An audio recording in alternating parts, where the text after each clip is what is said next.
Assalamualaikum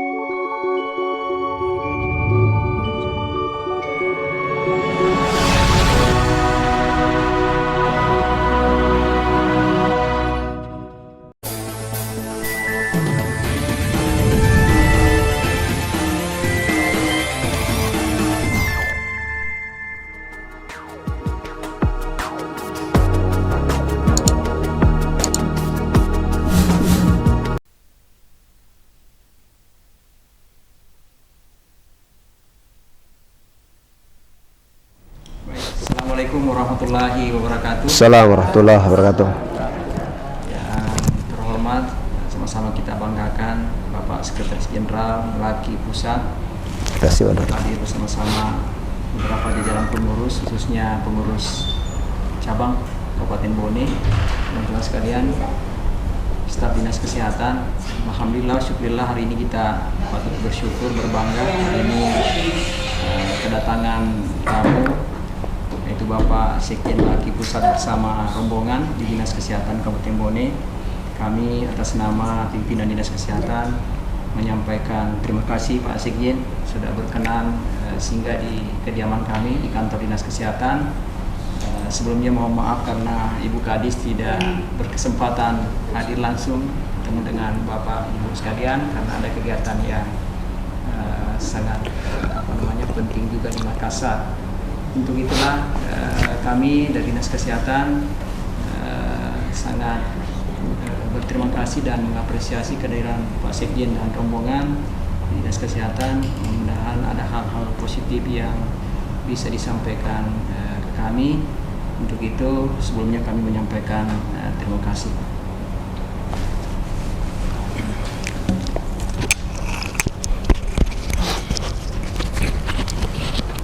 Bismillahirrahmanirrahim. Yang terhormat Ibu Kadis Dinas Kesehatan atau yang mewakili, yang saya hormati Sekretaris Dinas Kesehatan beserta jajarannya, yang terhormat Sekjen Anti Korupsi Pejuang 45, serta yang saya hormati hadirin yang kami muliakan. Assalamualaikum warahmatullahi wabarakatuh. Assalamualaikum warahmatullahi wabarakatuh. Alhamdulillahirabbil alamin. Wassalatu wassalamu ala asyrafil anbiya'i wal mursalin wa ala alihi washabihi ajma'in. Amma ba'd. Marilah kita senantiasa memanjatkan puji dan puja atas kehadirat Allah Subhanahu wa taala yang telah memberikan nikmat kesehatan, nikmat keselamatan sehingga kita bertemu di tempat yang insya Allah yang penuh berkah ini. Amin. Dan tak lupa kami kirimkan selawat atas junjungan Nabi besar kita Muhammad sallallahu alaihi wasallam, Nabi yang telah memberikan petunjuk kepada seluruh umat manusia di muka bumi ini dari jalan gelap ke jalan yang terang benderang ad-din Islam. Kepada Bapak dan seluruh Ibu dan seluruh, saya berterima kasih atas bersedianya menerima kami dari Laskar Anti Korupsi Pejuang 45 dalam rangka audiensi. Semoga audiensi ini bermanfaat bagi kita semua dan membawa berkah. Baik, untuk menghemat waktu, kepada Bapak Haji Hasbi Sarjana Hukum Master Hukum, kepada Bapak kami persilakan. Assalamualaikum warahmatullahi wabarakatuh. Innal hamdalillah nahmaduhu wa nasta'inuhu wa nastaghfiruh wa na'udzubillahi min shururi anfusina wa min sayyiati a'malina. Amma ba'du. Terima kasih Saudara Ketua Pelaporan dan Pengulangan Kasus Bapak Samsudin SHCLE, dan khususnya kepada Bapak Sekretaris Dinas Kesehatan Bapak Dr. Yusuf. Terima kasih, dan jajaran Kepala Bidang, Kepala Sub atau Bagian, dan pengurus Ketua Serikandi Kabupaten Bone juga hadir, wakilnya, kemudian intelijen dan intelijen provinsi, serta dari intelijen provinsi juga hadir. Ini agak lengkap ini Pak Dokter. Ada dari provinsi, dari intelijen kabupaten pelaporan. Hanya yang tidak hadir ini ketua kabupaten, jadi beliau minta maaf tidak hadir. Begitu juga yang bertanda tangan AKP Suherman karena masih flu, nggak enak bilang datang ke tempat dokter tapi flu, jadi itu mohon maaf. Baik, Bapak Sekretaris Dinas dan jajaran kepala bidang, pada hari ini audiensi yang pertama. Dokter ini silaturahmi dan kangen saja. Jadi kehadiran kita sekarang di korupsi karena hampir mungkin di dinas ini tidak terlihat pengurus lah yang datang. Nah, di kehadiran kami Pak Sekretaris Dinas dan Kepala Bidang, Kepala Bagian Subbagian Laskar Anti Korupsi ini tampil beda Pak. Justru tampil mengadvokasi, mengedukasi, mengelaborasi, dan menjadi kemitraan. Itu dulu sebagai epilog Pak Dokter. Yang kedua Pak, langsung saya sedikit mau nanya Pak. Kan saya tahu Pak bahwa yang miskin menerima BPJS, walaupun besok kita ke BPJS kan Pak, input data kan dari sini Pak ya.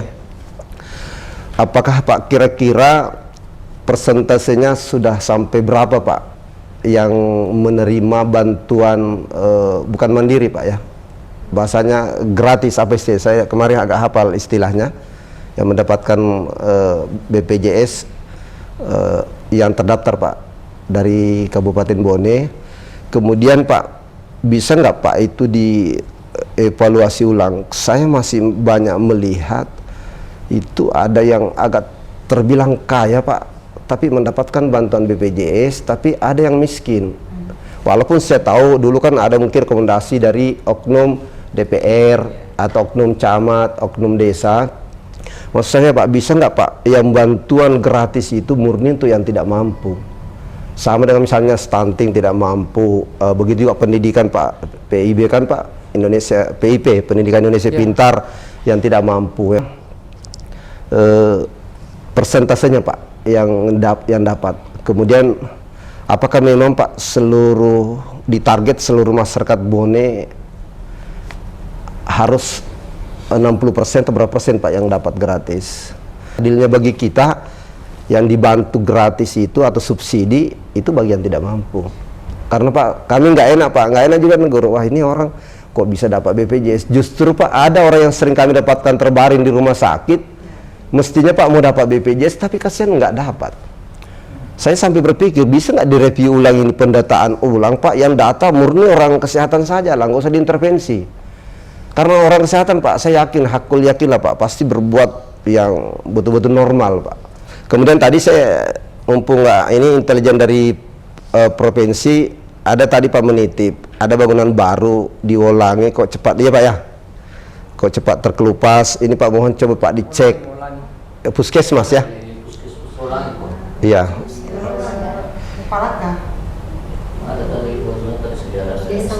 Iya, dia nanti aja Pak berdiri, intinya Wolangi ya? Intinya Wolangi, Kecamatan Pelaka. Karena siapa tahu bantuan provinsi, kan kita tidak tahu. Wolangi, perbatasan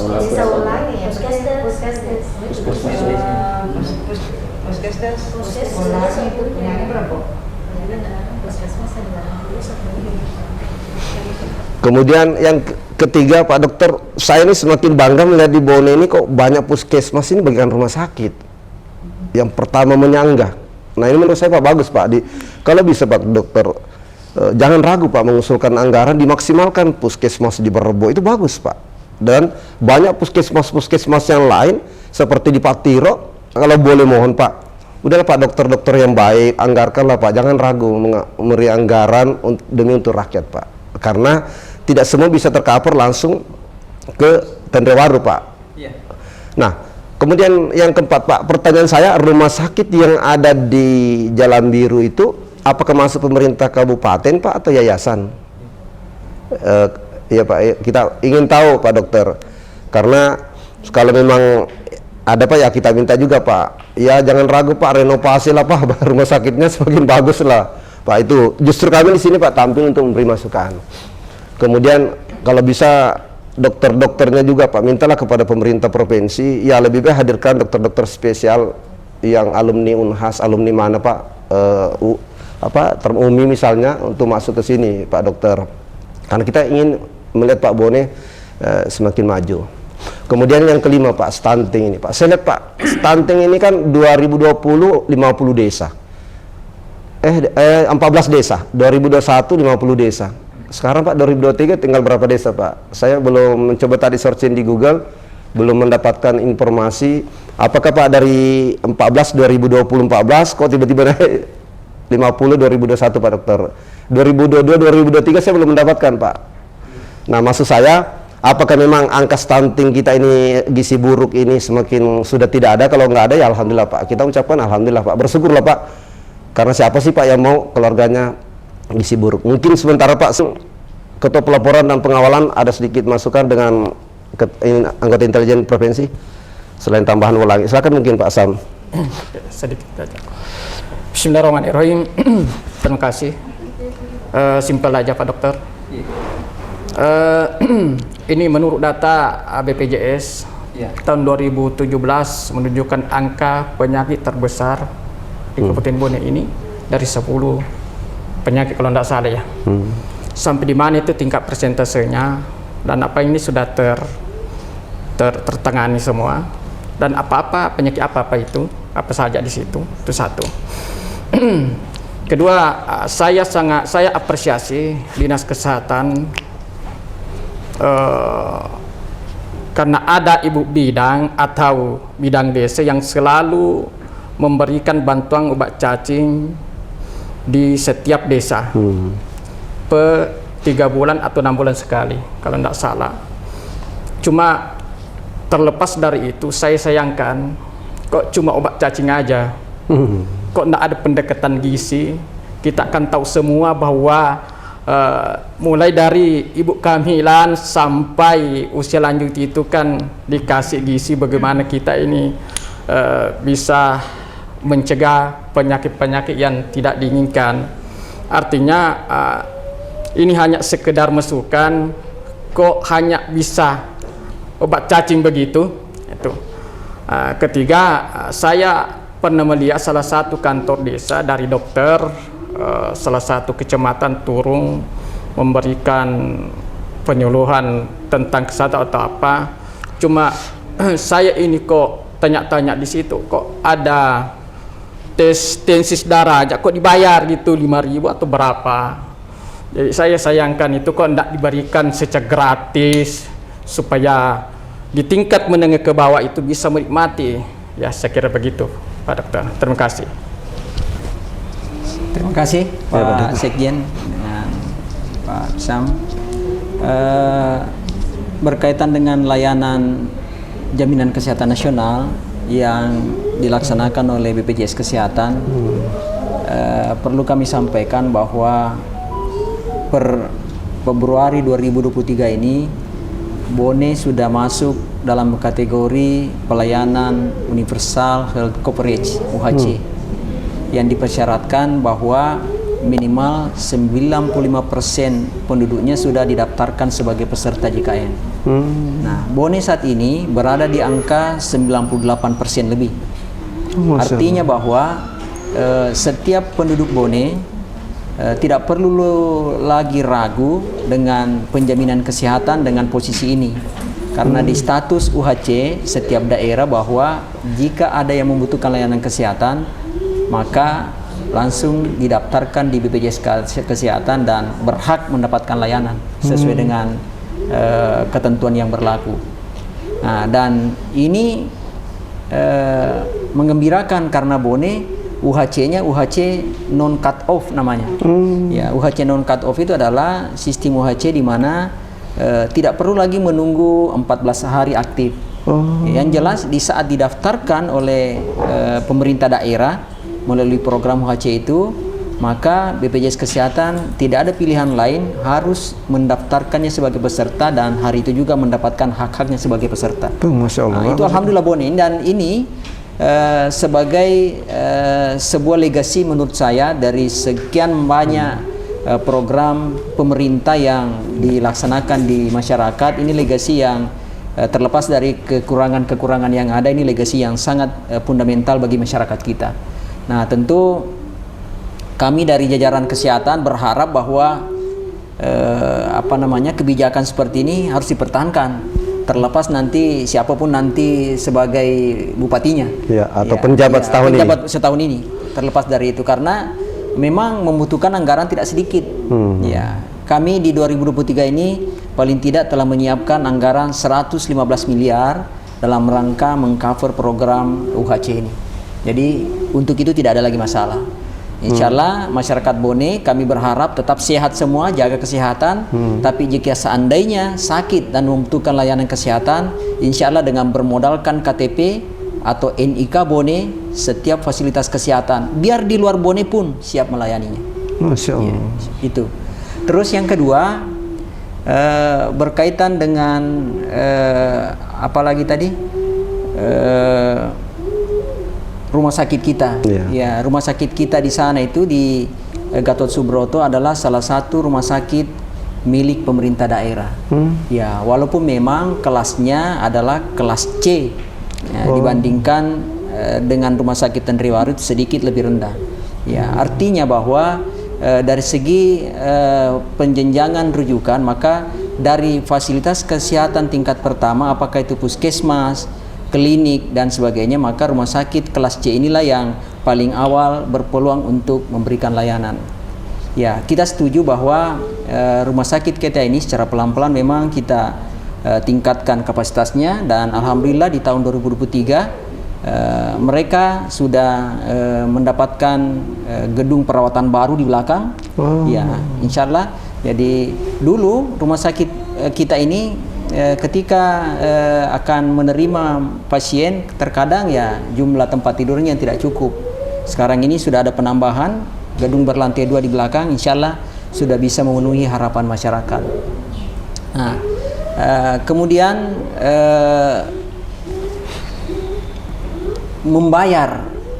pembayaran di fasilitas kesehatan, sejatinya kalau itu ada berarti itu pelanggaran.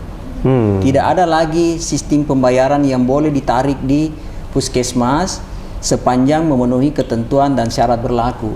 Nah, takutnya siapa tahu mereka yang datang berobat itu memang karena tidak memiliki jaminan kesehatan. Tetapi untuk saat ini dengan seperti yang disampaikan tadi UHC, sudah tidak ada lagi alasan untuk menarik pembayaran dari masyarakat, khususnya masyarakat Bone itu sendiri.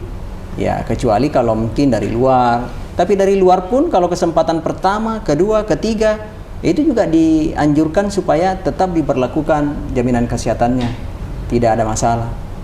Nah, jadi itulah kebijakan yang diambil oleh pemerintah kita berkaitan dengan penjaminan kesehatan, dan itu sudah selesai dengan adanya WC.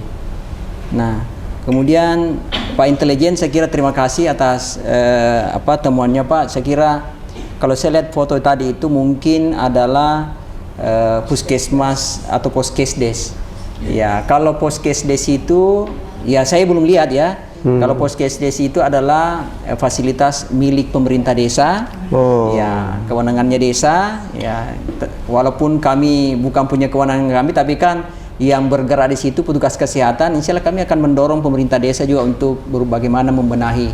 Apalagi kalau itu adalah puskesmas pembantu.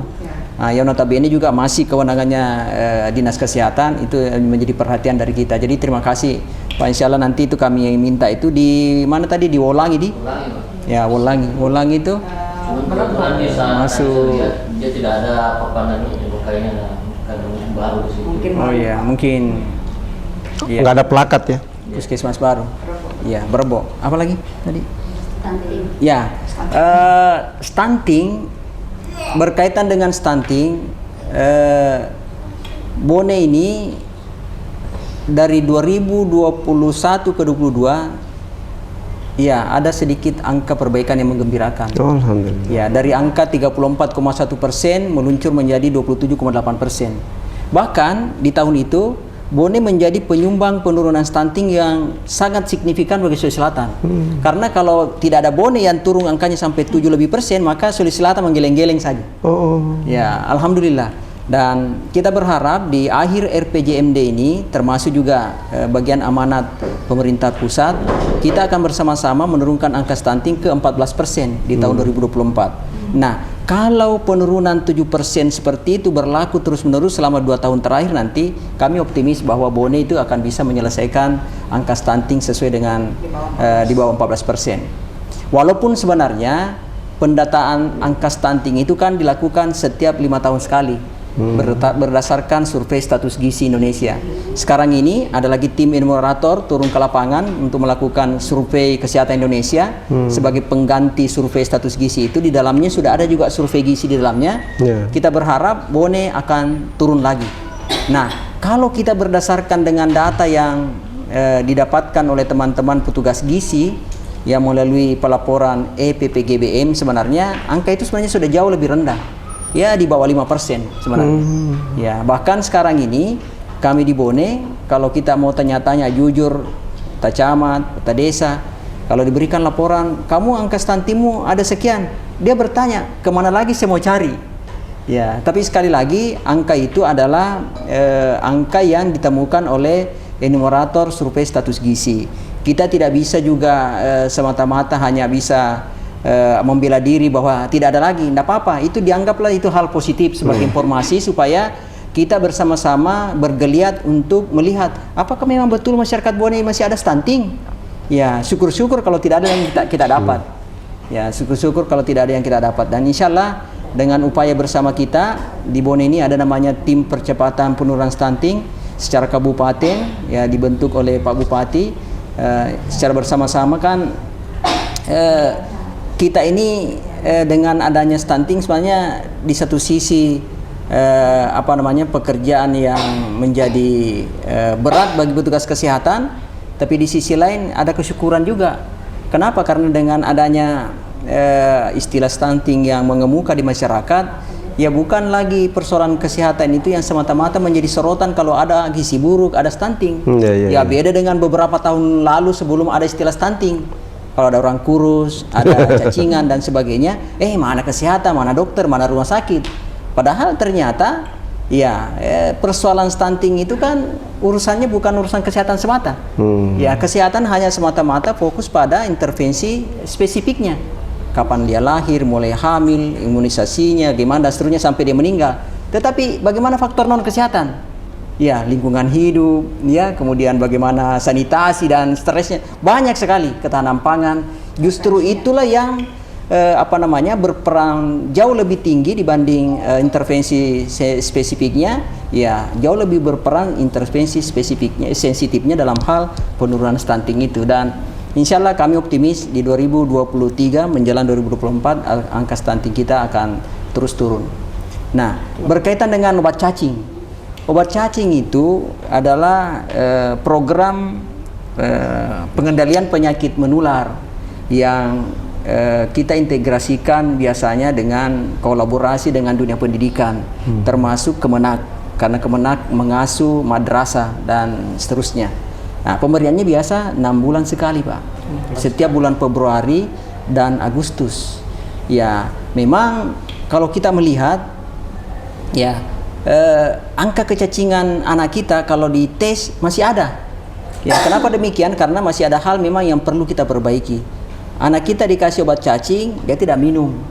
Ya, dia bawa pulang, disimpan di bawah tempat tidur.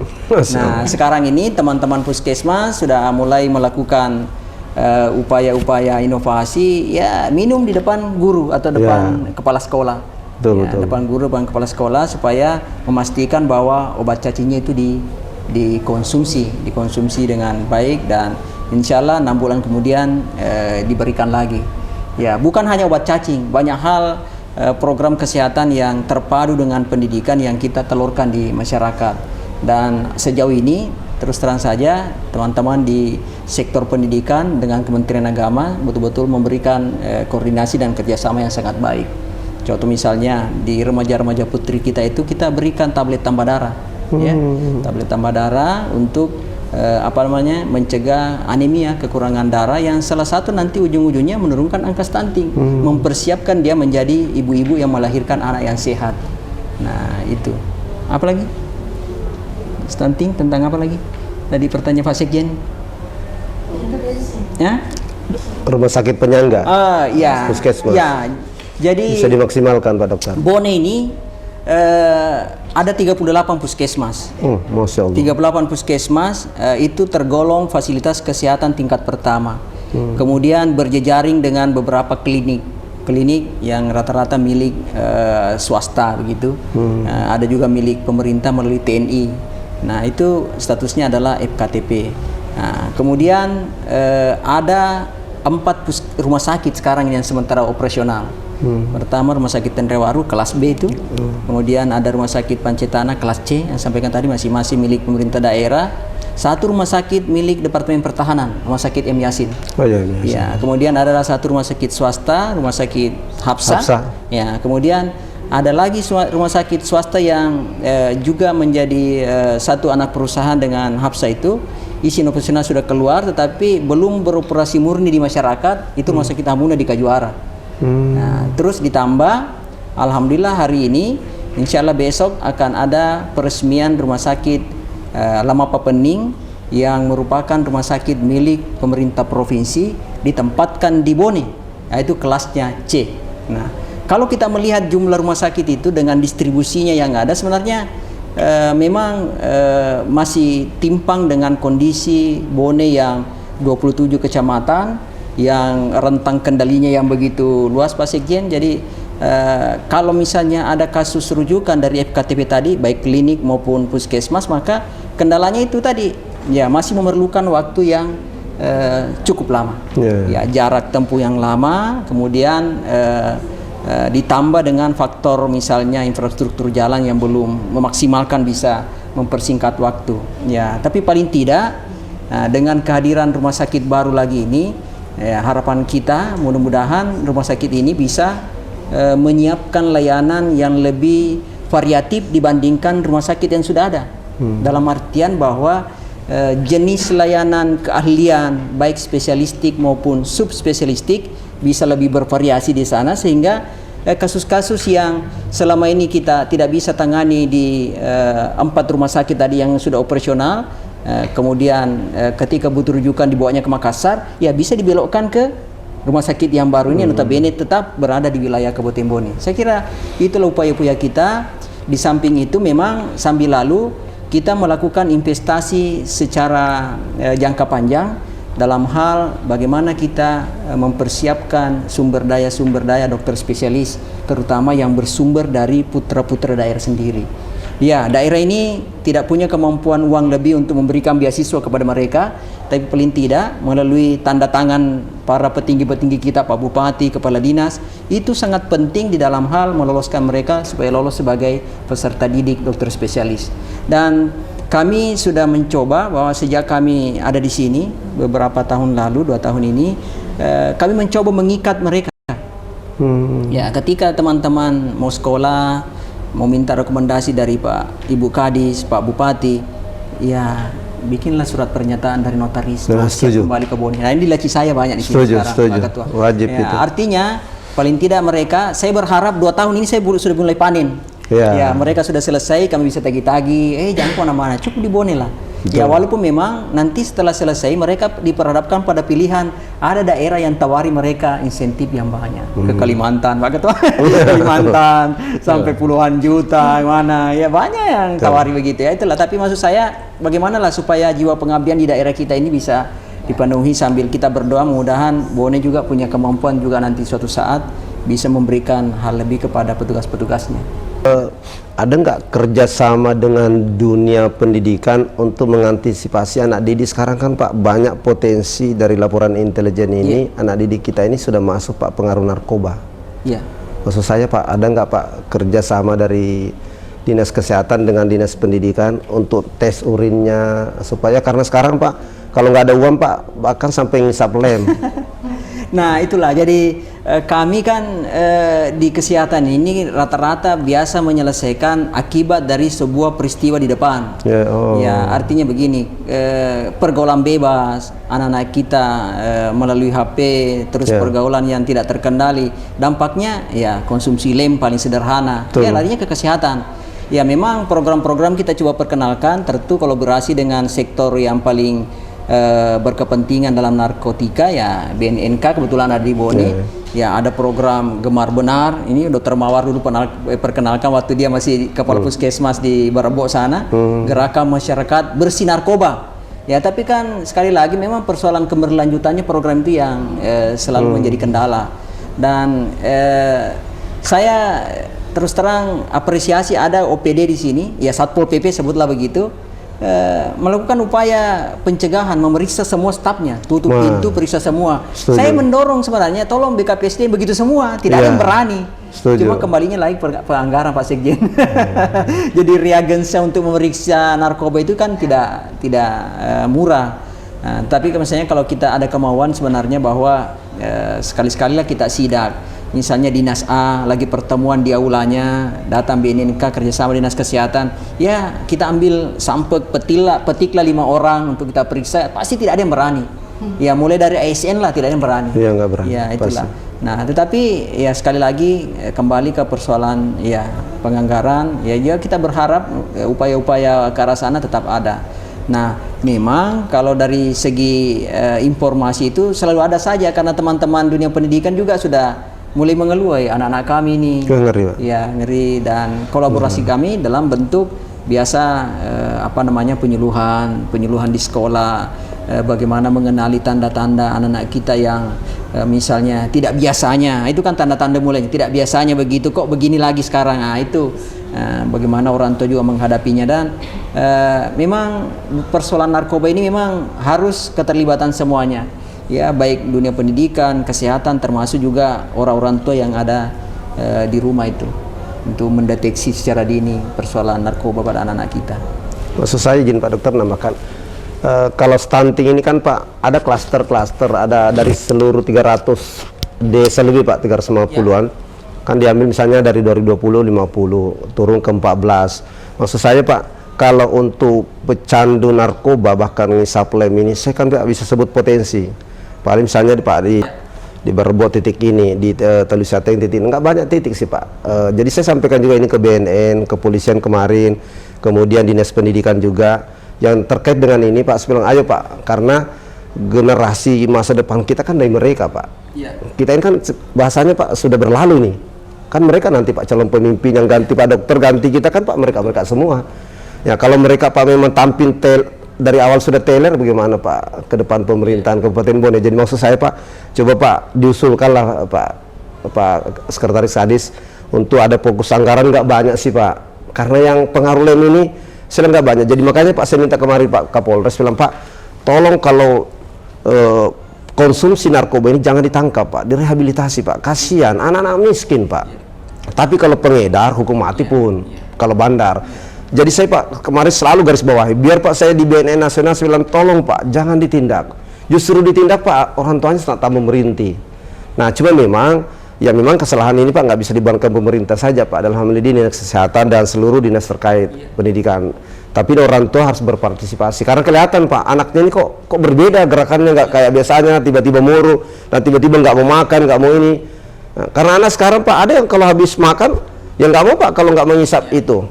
Nah jadi itu Pak. Kemudian ini Pak, tadi saya tertarik Pak, stunting ini semakin menurun Pak, ada nggak reward Pak? Kan Bapak tadi dokter belum jelaskan Pak, maksudnya kasihlah Pak penghargaan Pak, semakin berkualitas dokter semakin berkualitas Pak, tambah gaji lah Pak. Ya, jadi ya itulah Pak Ketua, jadi sepakat itu kalau misalnya dalam keterbatasan daerah kita seperti ini, ya berkaitan dengan misalnya deteksi dini narkoba, ya mungkin ke depan paling tidak kita urunan lah masing-masing. Setuju Pak. Masing-masing OPD ya melakukan upaya yang sama, di pendidikan juga begitu, di kesehatan juga begitu, supaya paling tidak ada peringatan awal bagi mereka yang coba pakai. Betul. Nah, kemudian yang tentu penegakan hukumnya memang penting. Iya. Nah, berkaitan dengan reward, ya reward kita selama ini masih sebatas piagam penghargaan pada teman-teman kita yang inputan EPPGM-nya maksimal, kemudian pelaporannya bagus, kemudian upaya penurunan stuntingnya maksimal. Nah, untuk dalam bentuk finansial, apakah bentuk honor, insentif dan sebagainya, sampai saat ini belum. Sayang Pak Dokter. Mestinya Pak justru pemerintah harus artinya jangan hanya punishment Pak. Selama ini kan selalu kalau punishment cepat Pak, tapi rewardsnya nggak ada Pak. Dan itu Pak harus. Kami cuma berpikir secara makro saja bahwa indikator dana transfer ke daerah sekarang itu kan diantaranya satu, bagaimana pemerintah pusat melihat penanganan stunting di daerah, ya kan begitu. Yang kedua, pemanfaatan produksi dalam negeri, kemudian inflasi. Ya, mudah-mudahan dengan upaya teman-teman kami semua di sini mengentaskan stunting, ya juga itu bisa diganjar secara keseluruhan Bone ini dengan dana transfer dari pusat. Itu saja doanya kita. Amin. Tapi kalau misalnya reward dalam bentuk ke pribadi-pribadi sampai sejauh ini belum ada. Tadi Pak Dokter, Pak Sekretaris Dinas, itu yang di Kejuara itu bukan milik pemerintah kabupaten, swasta? Di Kejuara swasta. Oh. Satu perusahaan dengan Hapsa.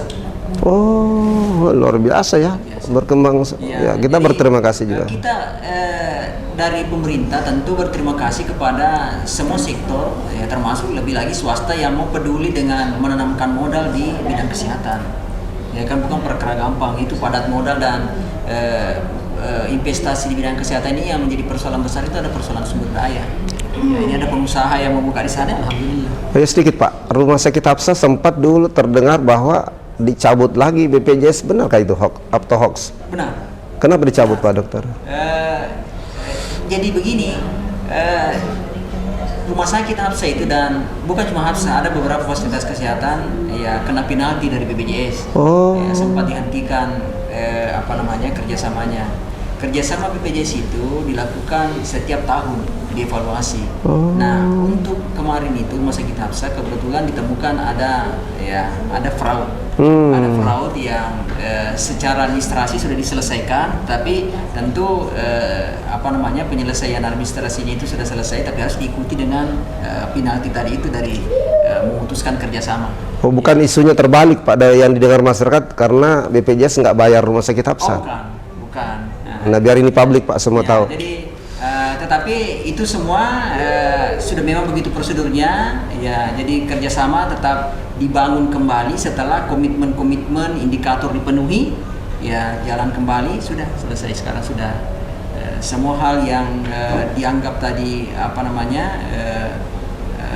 penyebab dihentikannya kerjasama sudah komitmen untuk diselesaikan, tidak ada lagi masalah, ya, kembali kerjasama. Terakhir Pak Dokter, Pak Sekretaris Dinas, yang rumah sakit terbaru ini Pak, ada nggak suplai dokter Pak dari Dinas Kesehatan Provinsi Pak? Ini Rumah Sakit Lama Pepening ini adalah milik pemerintah provinsi. Jadi dominan tenaganya adalah dropping dari tenaga rumah sakit yang ada di Makassar, yang juga milik pemerintah provinsi. Katakan misalnya Rumah Sakit Haji, Rumah Sakit Dadi. Sayang Rakyat, mereka lah yang direlokasi ke sana.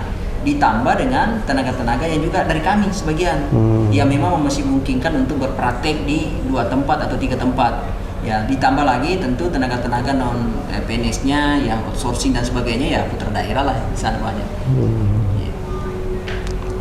Iya, walaupun sebenarnya Pak, kita mengharap kemarin Pak itu tidak bertempat di sana Pak, tapi karena sudah terlanjur bertempat di kota, karena bisa dari Palu, Sulawesi Tengah bisa ke sini, dari Kendari bisa ke sini Pak.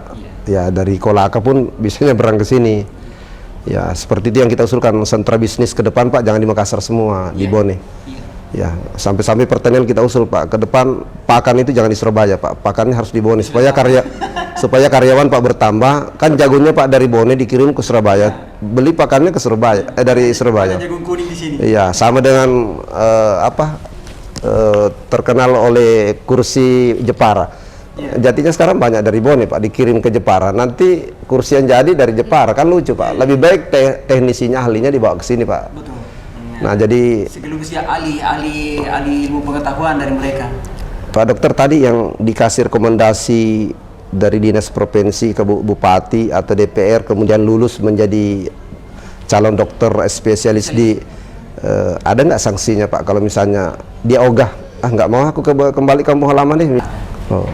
Tetapi dengan adanya pernyataan itu, menurut pengalaman daerah-daerah lain, ya dinas kesehatan bahkan ada kesempatan ya tanda petik yang menjemput ijazahnya yang bersangkutan. Oh, setuju itu. Gila ini perjanjiannya, pernyataannya dengan saya. Apalagi ada bantuan beasiswa walaupun sedikit. Di sini tidak ada beasiswa, tetapi tentu lain halnya bagi teman-teman yang dapat beasiswa pusat ya, karena juga ada rekomendasi dari sini, ada pusat itu ada dari Kementerian Kesehatan, dan saya kira secara etik pastilah kalau yang dapat beasiswa dari pusat pastilah kembali ke sini. Oh iya. Iya, cuma memang itu tadi godaannya tinggi.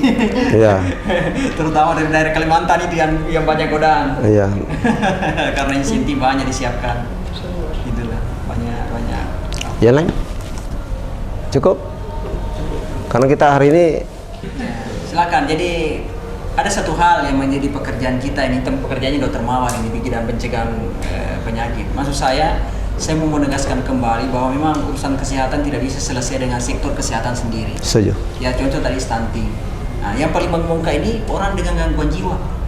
Ya. Masyarakat kita kenal dengan orang gila kan? Betul. Ya, penanganannya rumit sekali. Ya kenapa? Karena kembali lagi pada keterbatasan daerah ini.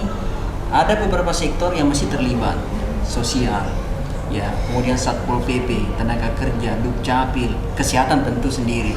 Ya, biasanya kan kasus-kasus ini didapatkan menggelandang di bawah, menggelandang di lampu merah, mengganggu ketertiban, bahkan ada yang membakar. Ya, ditangkaplah oleh masyarakat, ditangkaplah oleh polisi, ada satpol di dalamnya. Tapi pertanyaannya setelah itu mau dikemanakan? Betul. Mendatanya siapa ini? Keluarganya siapa? KTP-nya mana? Kamu siapa namamu? Tidak ada informasi tentang itu. Masya Allah. Justru yang ada mengemuka itu, ayo kesehatan tangani ini. Loh, gimana mau ditangani kalau pertama tidak punya identitas?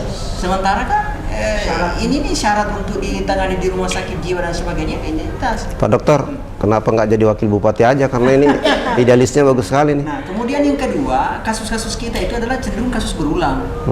Kasus berulang. Kami tangani, bawa ke rumah sakit jiwa, 3 minggu di sana, 1 bulan, 14 hari, stabil. Ya, tetapi ketika pulang, masalah lagi, siapa yang mau mengawasi minum obat? Tidak ada yang mengawasi minum obat, ia masih menggelandang, tidak ada pekerjaan, berulang lagi. Ini persoalan yang harus kita, sehingga memang kita semua harus kuat, terutama teman-teman yang ada di sektor sosial harus kuat. Ya, paling tidak kita harus memiliki rumah singgah yang mampu menjadi terminal teman-teman seperti ini. Ya, bukan hanya orang dengan gangguan jiwa, masalah sosial lain. Lalu kita asesmen apa kebutuhannya. Ya, kalau kebutuhannya masalah kesehatan, ya kan masuk. Ya, kalau kebutuhannya menggelandang karena dia tunawisma, ya masuklah sosial dan seterusnya. Jadi memang. Oh ya, Pak Dokter, ini mungkin terakhir ini, saya tiba-tiba ada ingatkan di telinga. Kalau dia BPJS mandiri, Pak Dokter, tapi dia miskin, bisa nggak dirubah, Pak Dokter, dibantu? Oh, maksudnya dulu mampu. Saya nggak tahu. Dulu karena mungkin nggak pandai siapa yang ngebujuk, karena mungkin ada keluarganya sakit ketika itu. Daripada cepat sudah butuh, udah daftar aja. Padahal setelah itu baru nyesal. Ternyata dipikir misalnya 70.000, dipikir 71 orang, tapi kalau 10 700.000, Pak Dokter. UHC ini pada prinsipnya adalah sepanjang pemerintah daerah mendaftarkannya ke BPJS, insya Allah dilayani. Tidak mengenal apakah mampu, tidak mampu. Syaratnya, Dokter, biar publik ini. Tidak mengenal apakah dia dulu peserta mandiri atau tidak. Ya, memang kadang yang menjadi masalah peserta mandiri itu ada utangnya, ada tunggakannya yang harus diselesaikan. Kalau ini tidak bisa menjadi tanggungan pemerintah, ya tetap menjadi tanggungan yang bersangkutan. Selesaikan utangnya di BPJS. Ya, diberikan waktu 6 bulan. Maksud saya, Pak Dokter, pengalihan itu sangat bisa dilakukan tergantung pemerintah daerah. Ketika yang bersangkutan diusulkan sebagai peserta UHC, otomatis ya pesertanya sebagai mandiri beralih sebagai peserta BPJS daerah. Ya. Dan itu banyak yang terjadi. Boleh disebut, Pak Dokter, UHC itu apa, Pak Dokter? UHC itu adalah Universal Health Coverage, di mana pemerintah daerah sudah mempertanggungan ya jaminan kesehatan masyarakatnya minimal 95%. Bone ini di atas 98%. Masya Allah, tinggi banget ya. Dokter, ini karena tadi saya ini penutup, bahwa kalau dari mandiri karena keluarganya setelah kita survei rentan miskin sekali, daripada tidak tertolong, bisa saya anggota Laskar membantu mengadu, Pak Dokter, supaya segera ditangani. Jadi secara SOP sekarang kita ini adalah tidak perlu masyarakat kita aktif mendaftarkan dirinya ke BPJS. Ya, itu tadi saya sampaikan, bukan kita minta-minta, mudah-mudahan sehat selalu, tapi ketika masyarakat kita sakit, dia warga Bone, ada KTP Bone atau NIK Bone, insya Allah hari itu juga didaftarkan sebagai peserta JKN. Iya. Jadi kalau di data, weh bapak ini mandiri, ya, tapi ternyata tidak bisa dilayani karena ada tunggakannya. Ya, petugas kita akan mengalihkannya ke sebagai peserta BPJS daerah.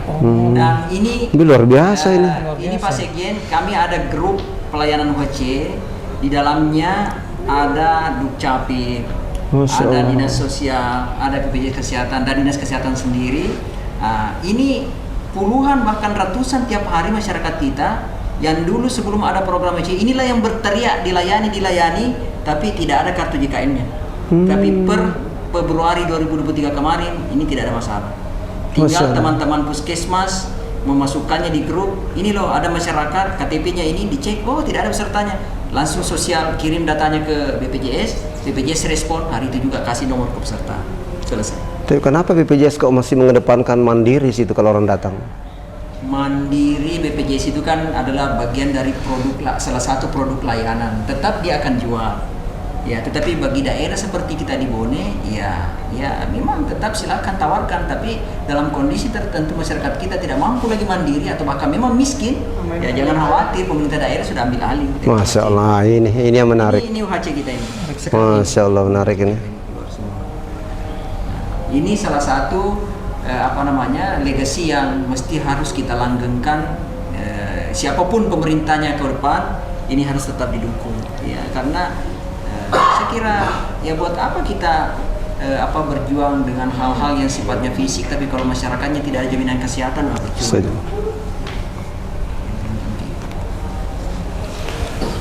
Ya baik saudara pemirsa dimanapun Anda berada, saya Sekjen DPP Laskar Anti Korupsi Pejam 45 Jakarta saat ini sangat bangga dengan Bapak Dr. Yusuf, Sekretaris Dinas Kabupaten Bone. Sangat piawai dan sangat membantu kesehatan masyarakat. Kalau perlu kita usul beliau pendamping ke depan sebagai Wakil Bupati Bone untuk 2004-2009. Ini betul-betul suara hati yang tulus dari Laskar Anti Korupsi yang punya anggota dan mudah-mudahan nanti ini direspon. Saya coba nanti ngomong ke Bapak Haji Ambo Dalek sebagai calon supaya bisa didamping seorang dokter, karena bagus ada politisi ada dokter, jadi supaya dokternya ke depan semakin potensial semua. Kalau perlu nanti semua yang ada di puskesmas dari 30 puskesmas yang disebut Pak Dokter, 38 puskesmas, mudah-mudahan nanti 38 puskesmas ini terbaik. Kalau perlu nanti dikunjungi Presiden yang 2024 nanti Presiden Rakyat.